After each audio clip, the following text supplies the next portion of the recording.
ভিডিওতে ক্লাস 9-এর 5 নম্বর চ্যাপ্টার মানে শেষ চ্যাপ্টার পরিবেশতার সম্পদ থেকে বাস্তুবিদ্যার সংগঠন সম্পর্কে আলোচনা করেছিলাম। ঠিক আছে, তো এখানে দুটো পার্ট আছে, বাস্তুবিদ্যার সংগঠন, আর আরও একটা যেটা আছে সেটা হচ্ছে যে প্রাকৃতিক সম্পদ। ঠিক আছে, এই যে প্রাকৃতিক সম্পদ ও তার স্থিতিশীল ব্যবহার। তো আগের ভিডিওতে বাস্তুবিদ্যার যে সংগঠন সেটা আলোচনা করেছিলাম, আজকে প্রাকৃতিক সম্পদ ও তার স্থিতিশীল ব্যবহার নিয়ে আলোচনা করব। ঠিক আছে, এর সম্পর্কে আলোচনা করব। তো চলো দেখে নিই। তো এই যে প্রাকৃতিক সম্পদ কি বলেছে, মানব উন্নয়নে ব্যবহারযোগ্য পরিবেশ, জড় ও সজীব পদার্থকে প্রাকৃতিক সম্পদ বলবো। কি বললাম? মানব উন্নয়নে ব্যবহারযোগ্য পরিবেশগত জড় ও সজীব পদার্থকে আমরা প্রাকৃতিক সম্পদ বলবো। ঠিক আছে, যেটা হচ্ছে ন্যাচারাল রিসোর্স। তো এখানে দেখো কি বলেছে, যে স্থিতিশীল উন্নয়ন কাকে বলে? যে বৈজ্ঞানিক পরিচালনার শিল্প, কৃষি প্রভৃতি উন্নয়নের কাজে পরিবেশকে সুরক্ষিত রাখার পরিকল্পনা করা হয় তাকে স্থিতিশীল উন্নয়ন বলবো। এই ক্ষেত্রে সম্পদের স্থিতিশীল ব্যবহারের মাধ্যমে ভবিষ্যতের প্রজন্মের কথা মাথায় রেখে বর্তমান প্রজন্মের চাহিদা পূরণ করা হয়, ফলে সম্পদ শেষ হয় না। ঠিক আছে, এটা হচ্ছে স্থিতিশীল উন্নয়ন। মানে কি, যে বৈজ্ঞানিক পরিচয় শিল্প, কৃষি প্রভৃতি উন্নয়নের কাজে পরিবেশকে সুরক্ষিত রাখার পরিকল্পনা করা হয়। ঠিক আছে, তো এই ক্ষেত্রে কি হচ্ছে, যে স্থিতিশীল যে ব্যবহার, ঠিক আছে, তো এই স্থিতিশীল ব্যবহারের মাধ্যমে যে ভবিষ্যৎ প্রজন্মের কথা, ঠিক আছে, যে আমরা ভবিষ্যৎ কথা যে চিন্তা রেখে বলে বর্তমানের যে করি, ঠিক আছে, বর্তমানের প্রজন্মের যে চাহিদা পূরণ করি, ঠিক আছে, সেটাই হচ্ছে স্থিতিশীল উন্নয়ন। মানে এটাতে কি হচ্ছে, সম্পদ শেষ হয় না, ভবিষ্যতের কথা মাথায় চিন্তা রাখি এবং বর্তমানে সেই চাহিদা পূরণ করি। ঠিক আছে, কীভাবে আমাদের ভবিষ্যৎটা মানে আর কি উন্নয়নের পথে এগোবে সেই হিসেবে। ঠিক আছে, তো সেটাই স্থিতিশীল উন্নয়ন। তারপর দেখো প্রাকৃতিক সম্পদের প্রকারভেদ। তো কী বলেছে, প্রাকৃতিক সম্পদকে ব্যবহারের প্রকৃতির দিক দিয়ে দুই ভাগে ভাগ করা যায়। একটা হচ্ছে পূর্ণন বিকিরণযোগ্য প্রাকৃতিক সম্পদ, ঠিক আছে, আর দুই হচ্ছে অনবিকরণযোগ্য প্রাকৃতিক সম্পদ। তো পূর্ণন বিকিরণযোগ্য প্রাকৃতিক সম্পদ কি? যে প্রাকৃতিক সম্পদগুলি একবার ব্যবহারে শেষ হয়ে যায় না, বরং দ্রুত প্রাকৃতিকভাবে পুনর্গঠিত প্রাপ্তিযোগ্য হয়, তাদের আমরা পূর্ণন বিকিরণযোগ্য প্রাকৃতিক সম্পদ বলবো। যেমন জল, বন, খাদ্য ইত্যাদি, এগুলি দুই প্রকার। ঠিক আছে, এগুলি দুই প্রকার। যেমন কতগুলি প্রাকৃতিক সম্পদ অনিঃশেষযোগ্য, যেমন সৌরশক্তি, জোয়ার-ভাটা শক্তি, বায়ুশক্তি, এরা কোনো দিনই শেষ হবে না। অন্যগুলি হচ্ছে পূর্ণন বিকিরণযোগ্য, হলো খুব ধীরে তা ঘটে। যেমন হচ্ছে নিঃশেষযোগ্য পূর্ণন বিকিরণযোগ্য প্রাকৃতিক সম্পদ, ঠিক আছে, যেমন বন, মাছ, প্রাকৃতিক জৈব সম্পদ, জমির উর্বরতা, এগুলো হচ্ছে নিঃশেষযোগ্য পূর্ণন বিকিরণযোগ্য সম্পদ। ঠিক আছে, বন, মাছ, প্রাকৃতিক জৈব সম্পদ। আর অনিঃশেষযোগ্য সৌরশক্তি, জোয়ার-ভাটার বায়ুশক্তি, যেগুলো কী হচ্ছে, কোনো দিন শেষ হওয়ার চান্সেই নেই। ঠিক আছে, কোনো দিন শেষ হওয়ার সম্ভাবনাই নেই, সেটাই হচ্ছে অনিঃশেষযোগ্য। আর নিঃশেষযোগ্য পূর্ণন বিকিরণ কি বললাম, যেগুলো হচ্ছে বন, মাছ, প্রাকৃতিক, এগুলো পূর্ণন বিকিরণ হলো ধীরে তা শেষ হবার মানে সম্ভাবনা থাকে।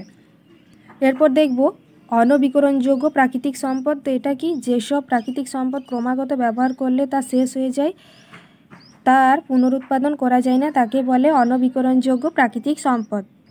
তো কি, প্রকৃতিতে এগুলির ভাণ্ডার সীমিত, ঠিক আছে, কয়লা, খনিজ তেল ইত্যাদি।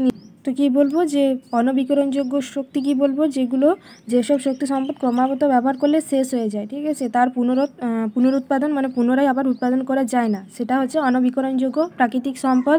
যেমন কয়লা, খনিজ তেল, এগুলো পুনরায় ব্যবহার করার পর শেষ হওয়ার সম্ভাবনা থাকে। ঠিক আছে, মানে শেষ হয়ে যায় আর পুনরায় উৎপাদন করা যায় না, তো এটাই হচ্ছে অনবিকরণযোগ্য।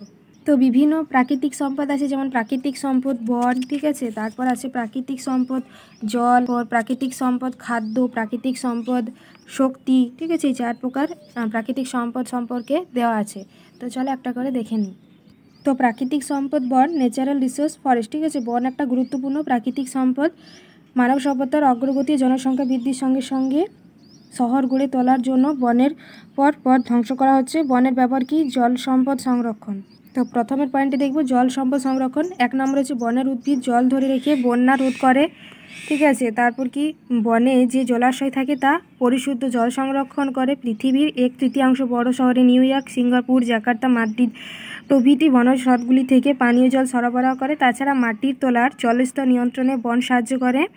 3 নম্বর পয়েন্ট হচ্ছে উদ্ভিদ মূল দ্বারা যে জল শোষণ করে তার অতিরিক্ত অংশ বাষ্পমোচিত হয় এবং বায়ুতে জলীয় বাষ্পরূপে মুক্ত হয়। এই জলীয় বাষ্প পরিবেশের জলচক্রের একটি গুরুত্বপূর্ণ অংশ, ঠিক আছে, অর্থাৎ এই জলীয় বাষ্প ঘনীভূত হয়ে মেঘ সৃষ্টিতে সাহায্য করে এবং কি বৃষ্টিপাত ঘটায়, ফলে ভূগর্ভের জলস্তর স্থির থাকে। তারপর বি নাম্বার পয়েন্টটি কি, বায়ুমণ্ডলের কাজ নিয়ন্ত্রণ কি, উদ্ভিদ সালোকসংশ্লেষ পদ্ধতিতে CO2 গ্যাস বায়ু থেকে গ্রহণ করে O2 গ্যাস নির্গত করে। জীবেরা আবার শ্বসনে অক্সিজেন গ্রহণ করে CO2 ত্যাগ করে। বায়ুমণ্ডলে অক্সিজেন ও কার্বন ডাইঅক্সাইড গ্যাসের সঠিক মাত্রা বজায় রাখতে বনের গুরুত্ব অপরিসীম। তারপর ক্ষয় নিয়ন্ত্রণ কি, যে বনের উদ্ভিদের শিকড় মাটির কণাগুলিকে আবদ্ধ রেখে ভূমিক্ষয় রোধ করে। বিশেষত নদীর ভাঙন রুখতে বনের গুরুত্ব অপরিসীম। ঠিক আছে, তো দেখো এখানে ডি নম্বর কি বলেছি, স্থানীয় ব্যবহার।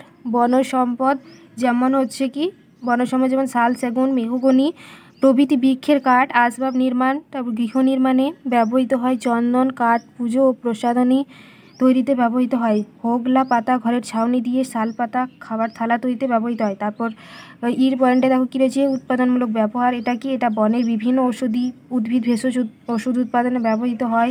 বনভূমি থেকে বিভিন্ন অর্থকারী দ্রব্য যেমন গদ, রজন, মধু, মোম, লাক্ষা ইত্যাদি পাওয়া যায়। ঠিক আছে, এরপর দেখো বন ধ্বংসের কারণ রয়েছে কি কি না, গাছ কাটা ও তার অতিব্যবহারে বন সম্পদ শূন্য হয়ে যাওয়াকে ডিফরেস্টেশন বলবো।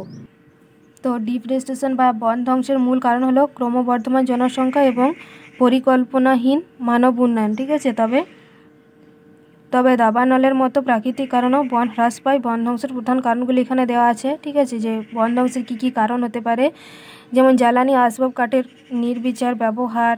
ঠিক আছে, তারপর কৃষিজমি সম্প্রসারণ, বসতি অঞ্চলের সম্প্রসারণ, শিল্প স্থাপন, চারণভূমির সম্প্রসারণ, দাবানল, চোরাচালান। তো এইগুলো হচ্ছে বন ধ্বংসের কারণ, কী কী কারণে বন ধ্বংস হতে পারে। ঠিক আছে, তারপর রয়েছে বন ধ্বংসের ফলাফল কি, বাস্তুতান্ত্রিক ভারসাম্য হ্রাস। যে কোনো বাস্তুতন্ত্রের উৎপাদক হলো উদ্ভিদ। ঠিক আছে, উদ্ভিদ বিনষ্ট হলে এই বাস্তুতন্ত্রের উদ্ভিদের ওপর নির্ভরশীল জীবসমূহের খাদ্য বাসস্থান অভাব দেখা যায়। বনাঞ্চল ধ্বংস হওয়ার পরিবেশের পশ্চিমবঙ্গের বাঁকুড়া, পুরুলিয়া, মেদিনীপুর অঞ্চলে লোকালয়ে হাতির উপদ্রব হচ্ছে। সুন্দরবন লোকালয়ে বাঘ হানা দিচ্ছে। ঠিক আছে, তারপর বি পয়েন্টে দেখো জলবায়ুর পরিবর্তন।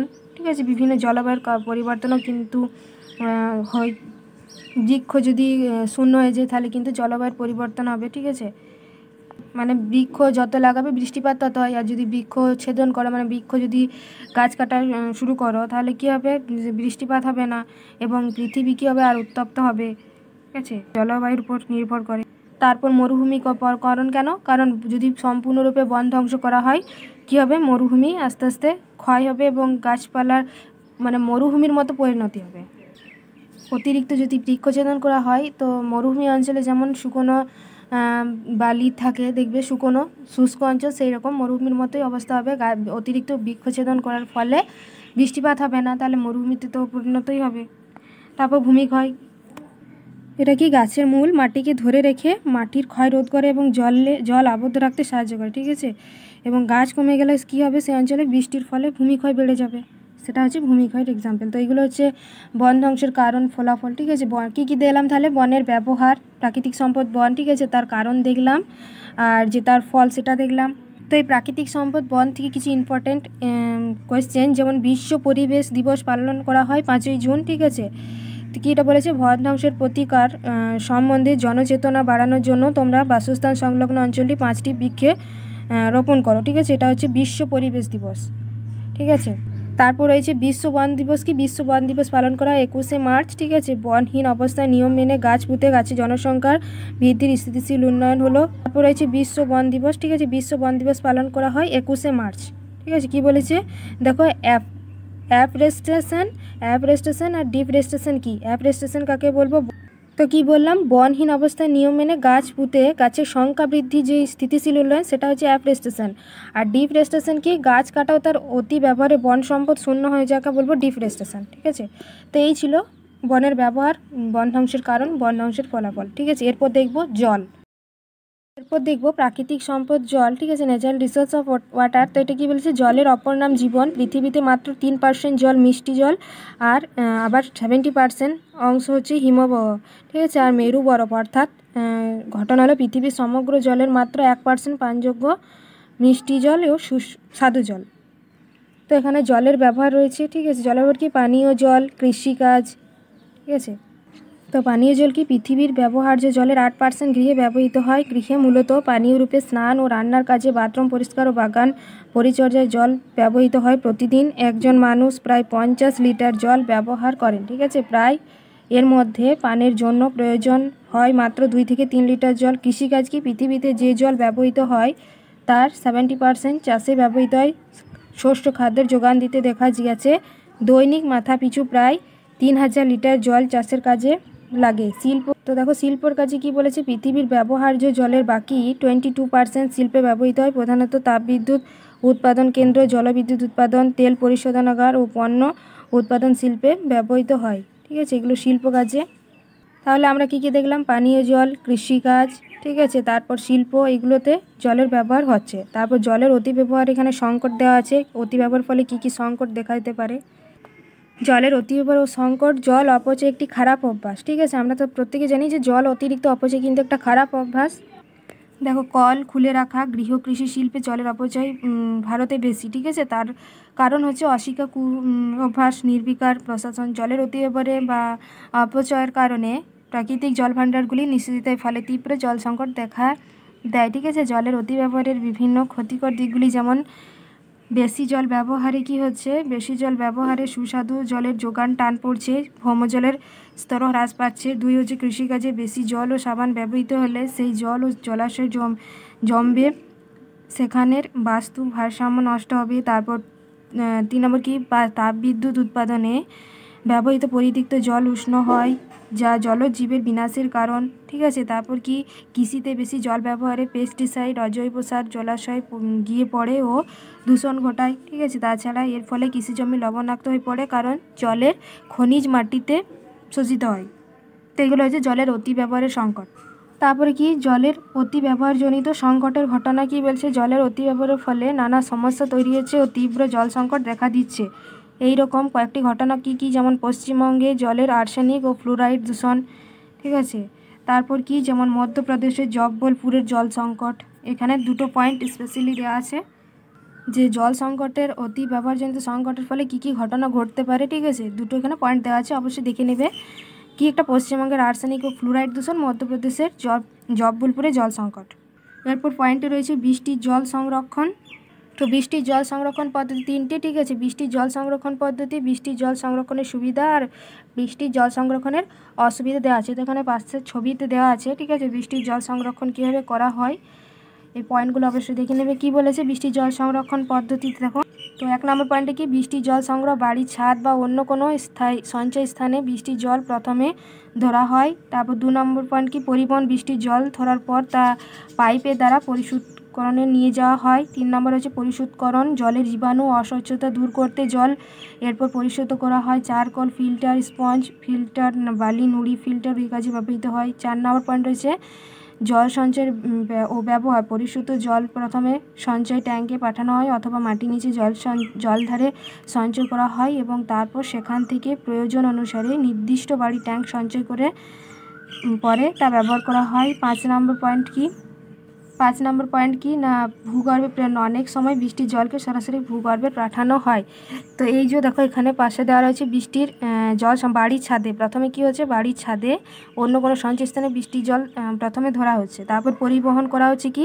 বৃষ্টির জল ধরার পর এই যে পাইপ রয়েছে, ঠিক আছে, এই পাইপ 2 নম্বর পয়েন্টে দেখো, এই যে পাইপ, ঠিক আছে, এই প্রথমে 1 নম্বর পয়েন্ট, তারপর 2 নম্বর পয়েন্টে এই যে পাইপের মাধ্যমে কি করছে?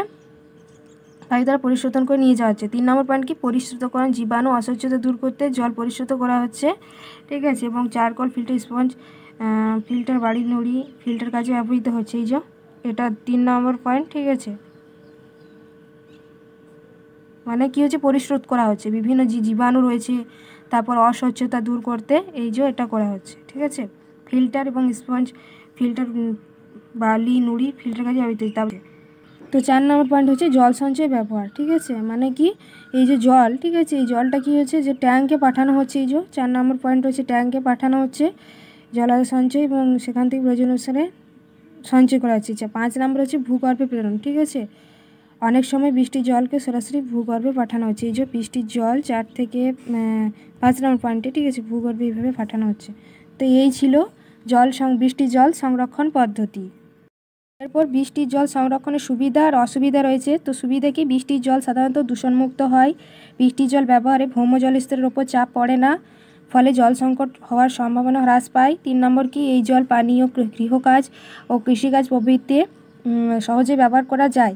তারপর 2 নম্বর পয়েন্ট কি, বৃষ্টির জল সংরক্ষণের অসুবিধা, বছরের সব সময় সমান বৃষ্টিপাত হয় না। ঠিক আছে। 1 নম্বর পয়েন্ট। 2 নম্বর পয়েন্ট কি না, বৃষ্টির জল পরিচালনায় প্রাথমিক যে খরচ সেটা যথেষ্ট বেশি হয়। 3 নম্বর হচ্ছে বৃষ্টির জল সংগ্রহ একটি নির্দিষ্ট মাত্রা অবধি করা সম্ভবপর হয়।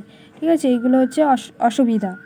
এরপর দেখব প্রাকৃতিক সম্পদ খাদ্য, ন্যাচারাল রিসোর্স অফ ফুড। কি বলেছে, উদ্ভিদ বা প্রাণী থেকে প্রাপ্ত যে খাদ্য উপাদান দেহের শক্তি যোগায়, রোগ প্রতিরোধ ক্ষমতা বাড়ায় ও বৃদ্ধি ঘটায় তাকে খাদ্য বলবো।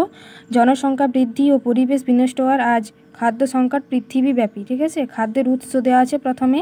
ঠিক আছে, খাদ্যের উৎস যেমন কি কি, কৃষিকাজে, উদ্যানবিদ্যায়, পিসিকালচার, তারপর পশুপালন, এগুলো হচ্ছে খাদ্যের উৎস, মানে যে কিভাবে খাদ্যের উৎপাদন হচ্ছে, ঠিক আছে, উৎপন্ন হচ্ছে, কীভাবে কাজে লাগাচ্ছি। আরও একটা পয়েন্ট রয়েছে যেটা হচ্ছে খাদ্যর বিকল্প উৎস। তো দেখো, খাদ্যের উৎসতে কৃষিকাজে কী বলেছে, বৈজ্ঞানিক উপায়ে প্রাণী, উদ্ভিদ, ছত্রাকে চাষ করে খাদ্য, জৈব জ্বালানি, ভেষজ উদ্ভিদ উৎপাদনেই হলো কৃষিকাজ। বর্তমানে বিজ্ঞানের অগ্রগতির সাথে সাথে জৈব প্রযুক্তি প্রয়োগের মাধ্যমে কৃষিক্ষেত্রে উৎপাদনের গুণগত পরিমাণগত মান বৃদ্ধি পাচ্ছে। ঠিক আছে, এটা হচ্ছে কৃষিকাজ। উদ্যানবিদ্যা কি, উদ্যানবিদ্যা হলো কৃষিবিদ্যার একটি বিশেষ শাখা যাতে উদ্ভিদের চাষের ক্ষেত্রে বিজ্ঞান প্রযুক্তি বাজারজাতকরণের জ্ঞান ব্যবহার করা হয়। অধিক মাত্রায় উন্নত উদ্ভিদজাত উপাদান যেমন ফল, সবজি প্রভৃতি উৎপাদনে উদ্যানবিদ্যার অপরিসীম গুরুত্ব। ঠিক আছে, রয়েছে পিসিকালচার কি, পিসিকালচার হচ্ছে অর্থনৈতিকভাবে গুরুত্বপূর্ণ খাদ্য হিসেবে গ্রহণযোগ্য জলজ প্রাণী যেমন মাছের বিজ্ঞানসম্মত উপায়ে আরোহণ, পালন, প্রজনন ও সংরক্ষণকে বলে মাছ চাষ বা পিসিকালচার। ঠিক আছে, যেমন কার্প চাষ, চিংড়ি চাষ অন্তর্গত মাছ মূলত প্রোটিন জাতীয় খাদ্য যোগান দেয়। তো এটা হচ্ছে পিসিকালচার। ঠিক আছে, মাছ চাষকে আমরা পিসিকালচার বলবো। তারপর পশুপালন, বিভিন্ন গবাদি পশু, হাঁস, মুরগি বৈজ্ঞানিক উপায়ে পালন, প্রজনন ও বাজারজাতকরণকে বলবো পশুপালন। ঠিক আছে, পশুর মধ্যে গরু, ছাগল, মহিষ, ভেড়া, শূকর চাষের অন্তর্গত। এদের দ্বারা মূলত মাংস, দুধ, ডিম প্রভৃতি প্রোটিন জাতীয় খাদ্য সংস্থান হয়। তারপর দেখো কি রয়েছে, খাদ্যর বিকল্প উৎস, চিরাচরিত খাদ্য ছাড়া যে সমস্ত উদ্ভিজ্জ প্রাণীজ উপাদানের স্বল্প মূল্য পুষ্টি যোগান দেয় ও খাদ্য সমস্যার সমাধানে সাহায্য করে তাদের খাদ্যর বিকল্প উৎস বলবো। ঠিক আছে, যেমন পতঙ্গ, গঙ্গা ফড়িং, পঙ্গপাল, শুয়োপোকা, গুবরে পোকা হলো উচ্চ প্রোটিন, আয়রন ও ক্যালসিয়াম সম্পন্ন খাদ্য। এগুলো হচ্ছে খাদ্যের বিকল্প উৎস। ঠিক আছে, তাই চিরাচরিত উৎসের পরিবর্তে খাদ্য সংকটের সময় এই বিকল্প উৎস থেকে খাদ্য সংগ্রহ করা সম্ভব। তো কি বলেছে, একক কোষ প্রোটিন বা আমরা বলতে পারি সিঙ্গেল সেল প্রোটিন, এটা হচ্ছে এককোষী। ঠিক আছে, এটি কি বলেছে, এককোষী নানা প্রকার জীব বর্তমানে তাদের খাদ্য গুণের জন্য চাষ করা হচ্ছে। এগুলি প্রোটিন ও খনিজ ভিটামিনপূর্ণ খাদ্য বিশেষ, যেমন ক্লোরেলা, শৈবাল, তারপর স্পিরুলিনা, সায়ানোব্যাকটেরিয়া, ইস্ট, ছত্রাক, সজনে বীজের অ্যান্টিবায়োটিক গুণ রয়েছে। ঠিক আছে, সজনে শাক উচ্চ প্রোটিনযুক্ত। এই যে সজনে শাক, এটা হচ্ছে উচ্চ প্রোটিনযুক্ত। ঠিক আছে, সজনে বীজের অ্যান্টিবায়োটিক গুণ আছে, কিন্তু সে সজনে যে শাক সেটার কিন্তু বীজটির অ্যান্টিবায়োটিক গুণ আছে এবং শাকটিতে উচ্চ প্রোটিনযুক্ত। আর এককোষী যে রয়েছে, এককোষী প্রোটিন বা আমরা বলতে পারি সিঙ্গেল সেল প্রোটিন, এটি কি হচ্ছে না, এটি খাদ্য গুণের জন্য চাষ করা আছে, প্রোটিন, খনিজ, ভিটামিনপূর্ণ খাদ্য বিশেষ। ঠিক আছে, এটা ক্লোরেলা এবং স্পিরুলিনা বা বলতে পারি ইস্ট, এগুলো এক্সাম্পল। ঠিক আছে, ক্লোরেলা, স্পিরুলিনা আর ইস্ট, এগুলো হচ্ছে এসসিপি, সিঙ্গেল সেল প্রোটিনের এক্সাম্পল। তারপর রয়েছে বিশ্ব খাদ্য সংকট। তো এটা কি, বিশ্বের জনসংখ্যা ক্রমাগত বৃদ্ধি পাচ্ছে। এই ক্রমবর্ধমান জনসংখ্যা চাহিদা অনুসারে খাদ্য উৎপাদন সম্ভব না হওয়ার বিশ্বে খাদ্য সংকট দেখা দিচ্ছে। রাষ্ট্রসংঘের রিপোর্ট অনুসারে 2014 থেকে 2016 সালে প্রায় 795 মিলিয়ন মানুষ খাদ্যের অভাবে ভোগেন। তাই খাদ্য সংকট বর্তমানে বিশ্বের বিভিন্ন সমস্যার মধ্যে অন্যতম। তো এখানে খাদ্য সংকটের কারণ দেওয়া রয়েছে বিভিন্ন, তারপর এখানে খাদ্য সংকটের কয়েকটি ঘটনা দেওয়া রয়েছে, তারপর খাদ্য সংকটের ফল দেওয়া রয়েছে। তো বিশ্ব খাদ্য সংকটের কারণ কি কি, যেমন জলবায়ুর পরিবর্তন, জনসংখ্যার বৃদ্ধি, তারপর পরিবহন খরচ বৃদ্ধি। ঠিক আছে, তারপর মাংস, দুগ্ধ জাত চাহিদার খাদ্য চাহিদা বৃদ্ধি, বায়োফুয়েলের চাহিদা বৃদ্ধি, তারপর ভূমিক্ষয়, তো এইগুলো হচ্ছে বিশ্ব খাদ্য সংকটের কারণ, ঠিক আছে। এই কারণে কিন্তু কি হচ্ছে না খাদ্য সংকটের দেখতে পারবো। তো এই পয়েন্টগুলো অবশ্যই দেখে নেবে। কটা পয়েন্ট আছে এখানে, 6টা পয়েন্ট দেওয়া আছে। তারপর বিশ্ব খাদ্য সংকটের কয়েকটি ঘটনা দেওয়া রয়েছে, ঠিক আছে। কি যেমন রাশিয়ার দুর্ভিক্ষ, ঠিক আছে। রাশিয়ার দুর্ভিক্ষ কত 1932 থেকে 1933, মানে খাদ্য সংকটের ঘটনা, ঠিক আছে। রাশিয়ার ইউক্রেন, ভলগা, কাজাখস্তান অঞ্চল জুড়ে এই দুর্ভিক্ষ দেখা দিচ্ছে। তারপর 2 নম্বর পয়েন্ট কি আফ্রিকা ও মধ্যপ্রাচ্যের খাদ্য সংকট, ঠিক আছে। তারপর 3 নম্বর কি না ভারতের খাদ্য সংকট 1943 থেকে 45, ঠিক আছে। এগুলো হচ্ছে নানা ঘটনা খাদ্য সংকটের ফলে কোন কোন জায়গায় এই ঘটনা ঘটেছে সেইগুলো। যেমন জল সংকটের ক্ষেত্রে দেখলাম পশ্চিমবঙ্গের যে আর্সেনিক ফ্লোরাইড দূষণ, ঠিক আছে। তারপর মধ্যপ্রদেশের জব্বলপুরে। আর এখানে সেরকম খাদ্য সংকটও দেখা দিচ্ছে কি যেমন রাশিয়ার দুর্ভিক্ষ, ঠিক আছে। তারপর আফ্রিকা মধ্যপ্রাচ্যের খাদ্য সংকট, তারপর ভারতের খাদ্য সংকট। তো এই পয়েন্টগুলো অবশ্যই দেখে নেবে।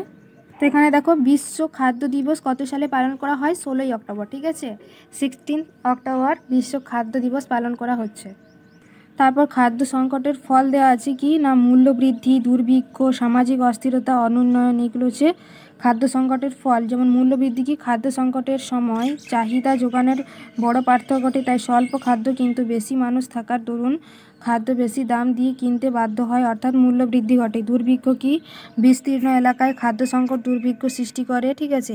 দুর্ভিক্ষে অপুষ্টি, উপবাস, মহামারী, রোগ ও মৃত্যু ঘটে থাকে। তারপর সি পয়েন্টে কি সামাজিক অস্থিরতা, যেহেতু খাদ্য বেঁচে থাকার প্রাথমিক উপাদান, তাই সাধারণ মানুষ খাদ্য সংকটের সময় বাঁচার চেষ্টায় বিদ্রোহ যুদ্ধ করে, ফলে সামাজিক অস্থিরতার সৃষ্টি হয়। তারপর ডি দেখো কি বলেছে অনুন্নয়ন, পর্যাপ্ত খাদ্য না পেলে মানুষ সামাজিক, অর্থনৈতিক ও মানসিক বিকাশ রুদ্ধ হয় এবং উন্নয়ন বাধা পায়। তো এইগুলো হচ্ছে খাদ্য সংকটের ফল, ঠিক আছে। মূল্যবৃদ্ধি, দুর্ভিক্ষ, সামাজিক অস্থিরতা, অনুন্নয়ন, এগুলো পয়েন্ট আছে।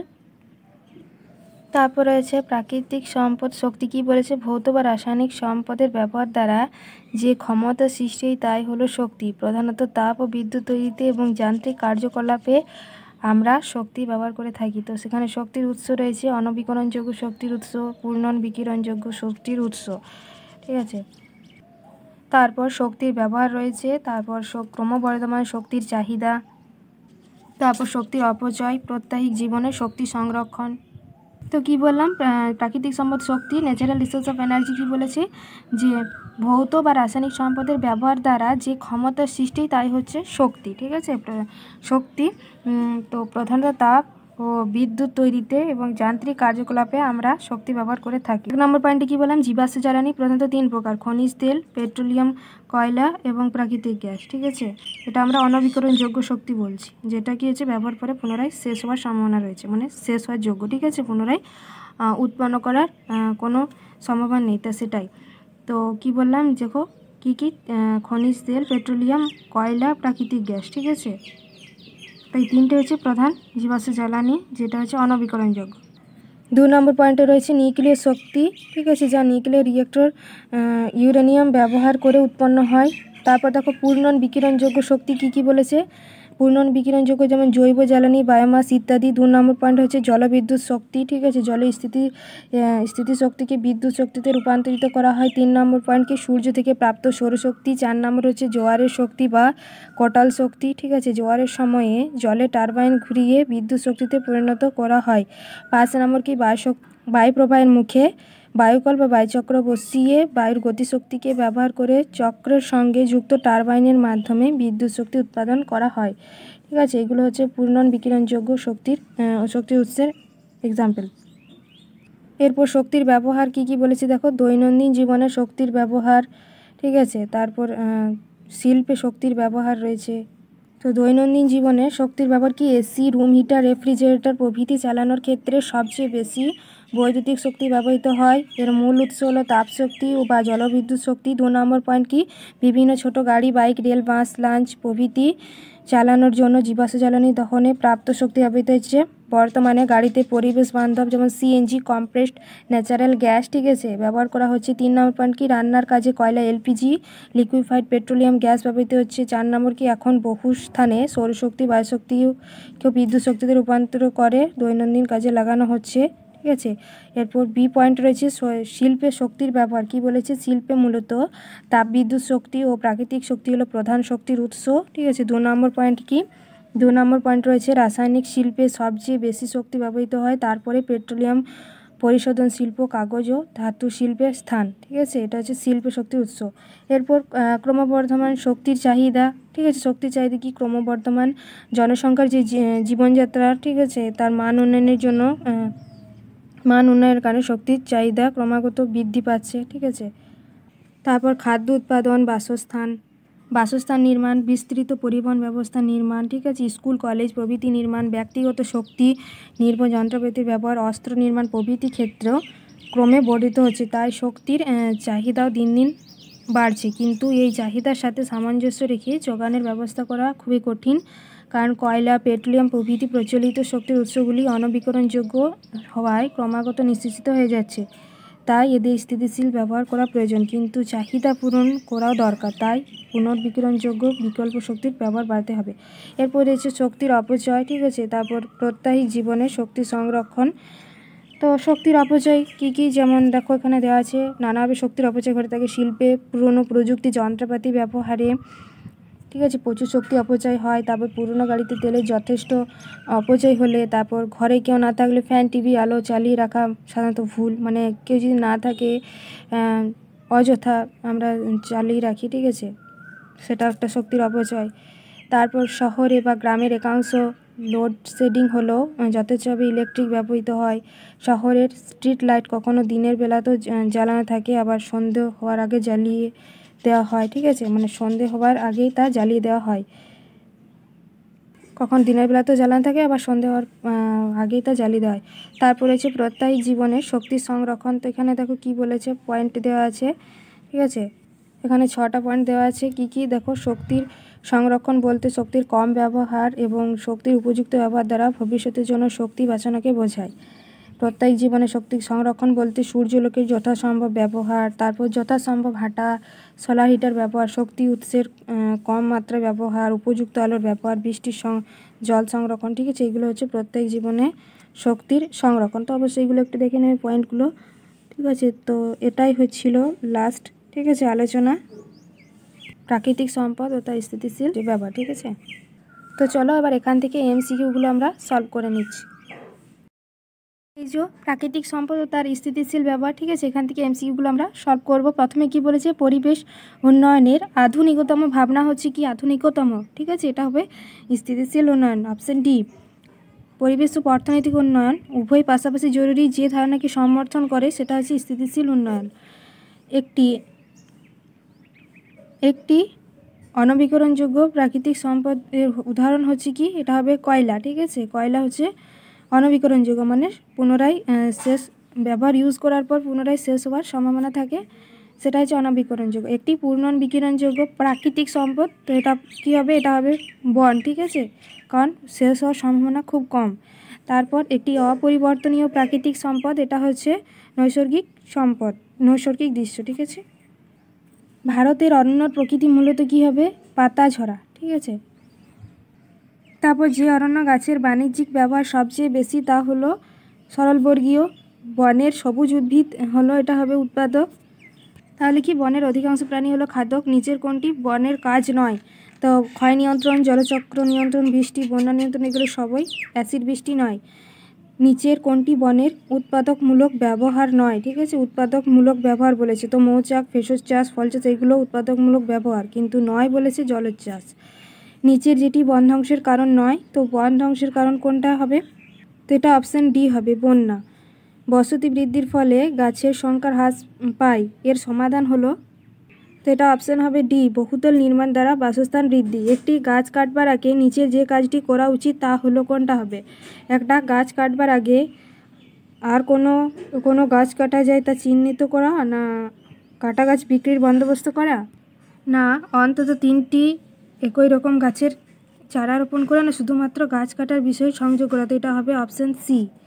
ঠিক আছে, তারপর বন ধ্বংসের ফলাফল কি? তো ফলাফল হচ্ছে কি হবে? বন ধ্বংসের ফলে কী ঘটে? তাই মরুভূমির সৃষ্টি হতে পারে। ঠিক আছে, আকস্মিক বন ধ্বংসের কারণ কি? হঠাৎ বন ধ্বংসের কারণ কি? তো এটা 16 দাগের সি হবে, দাবানল। বন ধ্বংসের ফলাফল হলো কি হবে, তো এটা সবকটি হবে, ঠিক আছে। আবহাওয়া পরিবর্তন, বিশ্ব উষ্ণায়ন, জীববৈচিত্র্য বিলুপ্তি। তারপর অরণ্যর ব্যবহারের মধ্যে যেটি পড়ে না তা হলো, তো এটা হবে বৃষ্টিপাত কমানো। পৃথিবীর সকল রকম জলরাশি মিলে সৃষ্টি হয়েছে কি, তো এটা হবে জলমণ্ডল। স্থলজ উদ্ভিদের ব্যবহার্য জল হলো কি হবে, তো 20 দাগের এ হবে, ঠিক আছে, মিষ্টি জল। যে জল পান করার যোগ্য তাকে বলবো কি, পেয় জল। পানীয় জলে যেটি একেবারেই থাকা চলবে না তা হলো কি, তো 22 এর দাগের এ হবে, ক্ষতিকর ব্যাকটেরিয়া। তারপর 23 দাগের পৃথিবীর সমগ্র জলের ড্যাশ পানযোগ্য মিষ্টি জল, তো এটা হবে 1%। জলের সর্বাধিক ব্যবহার হয় যেখানে, তা হলো, তো জলের সর্বাধিক ব্যবহার হয় কি, 24 এর দাগের সি হবে, কৃষিকাজে। বর্তমানে জল সংকটের জন্য মুখ্যভাবে দায়ী কোনটি, তো এটা হবে মানুষের কর্মকাণ্ড, ঠিক আছে। নিচে যেটিতে জলের অপচয় কম হয় তা হলো কি, জলের অপচয় কম হয় কিসে, তো 26 এর দাগের হবে ডি, রান্নার কাজে। 27 দাগের জলের অপচয় আটকাতে ব্যক্তিগত স্তরে যা করা দরকার সেটা কি হবে, অপচয় আটকাতে বলেছে, তো এটা কি হবে, জলের অনাবশ্যক ব্যবহার কমানো। তারপর দেখো, বৃষ্টির জল গৃহস্থালির কাজের জন্য সবসময় সুরক্ষিত নয়, কী হবে, এই জল অজৈব অ্যাসিড থাকে, এই জলে অজৈব অ্যাসিড থাকে। তারপর ডাল জাতীয় খাদ্যের উৎস হলো কী হবে, ডাল জাতীয় খাদ্যের উৎস হচ্ছে উদ্যানবিদ্যা। চিংড়ি কাঁকড়া জাতীয় প্রাণীজ খাদ্যের উৎস কী হবে, এটা হবে মাছ চাষ। তো 29 দাগের হবে কি, ডাল জাতীয় খাদ্য উৎস কৃষিকাজ, ঠিক আছে। তারপর চিংড়ি, এটা মাছ চাষ। তারপর অর্থনৈতিকভাবে গুরুত্বপূর্ণ মাছের বিজ্ঞানসম্মত চাষ পদ্ধতি কী হবে, মাছের বিজ্ঞানসম্মত চাষ পদ্ধতি হচ্ছে পিসিকালচার। ফল ও সবজি জাতীয় খাদ্যের উৎসকে কী বলবো, ফল ও সবজি জাতীয় বলেছে, তো 32 এর দাগের হবে হর্টিকালচার। 33 নিচের যেটি বিকল্প খাদ্যের উৎসর উদাহরণ কী হবে, 33 দাগের অপশান ডি, ঠিক আছে, সিঙ্গল সেল প্রোটিন, এসসিপি। নিচের যেটি বিকল্প খাদ্যের উৎসের উদাহরণ নয় বলেছে, 34 দাগের কী হবে, অপশান ডি হবে, আলু, ঠিক আছে। তারপর খাদ্য সংকটের ফলে যা দেখা যায় তা হলো কি, খাদ্য সংকটের ফলে 35 দাগের হবে ডি, সবকটি হবে, মূল্যবৃদ্ধি, দুর্ভিক্ষ, মৃত্যু, এগুলো। তারপর 36 নিচের যে দেশটিতে খাদ্য সংকট তুলনামূলকভাবে কম, কোন দেশে খাদ্য সংকট তুলনামূলকভাবে কম, 36 দাগে ডি হবে, ডেনমার্ক। নিচে যেটি চিরাচরিত খাদ্যের উৎস নয়, 37 দাগের কী হবে, বি, ঠিক আছে, 37 দাগের বি হবে, পতঙ্গ। তারপর শক্তির চিরাচরিত উৎস হলো 38 দাগের কী হবে, 38 দাগের ডি হবে। তারপর অপূর্ণন বিকিরণযোগ্য শক্তির উৎস কি, 39 দাগের বি হবে, পেট্রোলিয়াম শক্তি। বর্তমানে শক্তি চাহিদার বেশিরভাগটাই আসে ড্যাশ থেকে, 40 দাগের কী হবে, 40 দাগের ডি হবে, ঠিক আছে, 40 দাগের ডি, জীবাশ্ম জ্বালানি। জীবাশ্ম জ্বালানির একটি উদাহরণ হলো 41 দাগের এ হবে, কয়লা। বর্তমানে কয়লা সবচেয়ে বেশি ব্যবহৃত হয়, 42 দাগের সি হবে, তাপবিদ্যুৎ উৎপাদনে। শক্তির ব্যবহার কোন দেশে আর বৃদ্ধি পাচ্ছে না, 43 দাগের কী হবে, সি, ঠিক আছে, আমেরিকা। নিচের যে যন্ত্রটির ব্যবহারের দ্বারা শক্তি সংরক্ষণ করা সম্ভব তা হলো, 44 দাগের কী হবে, বি, সোলার হিটার। কোন শাখাটি খাদ্য উৎপাদনের সঙ্গে যুক্ত নয়, 45 দাগের ডি, মুক্তা চাষ, ঠিক আছে। তো এইগুলোই ছিল এমসিকিউ, ঠিক আছে, প্রাকৃতিক সম্পদ তার স্থিতিশীল ব্যবহার থেকে। তো অবশ্যই টেক্সট বইটা পড়বে, তারপর এমসিকিউ সলভ করবে। তো এটাই ছিল ক্লাস 9-এর শেষ চ্যাপ্টার, ঠিক আছে। এটা ছিল 5 নম্বর চ্যাপ্টার, পরিবেশ ও তার সম্পদ। তো অবশ্যই বাড়িতে দেখবে।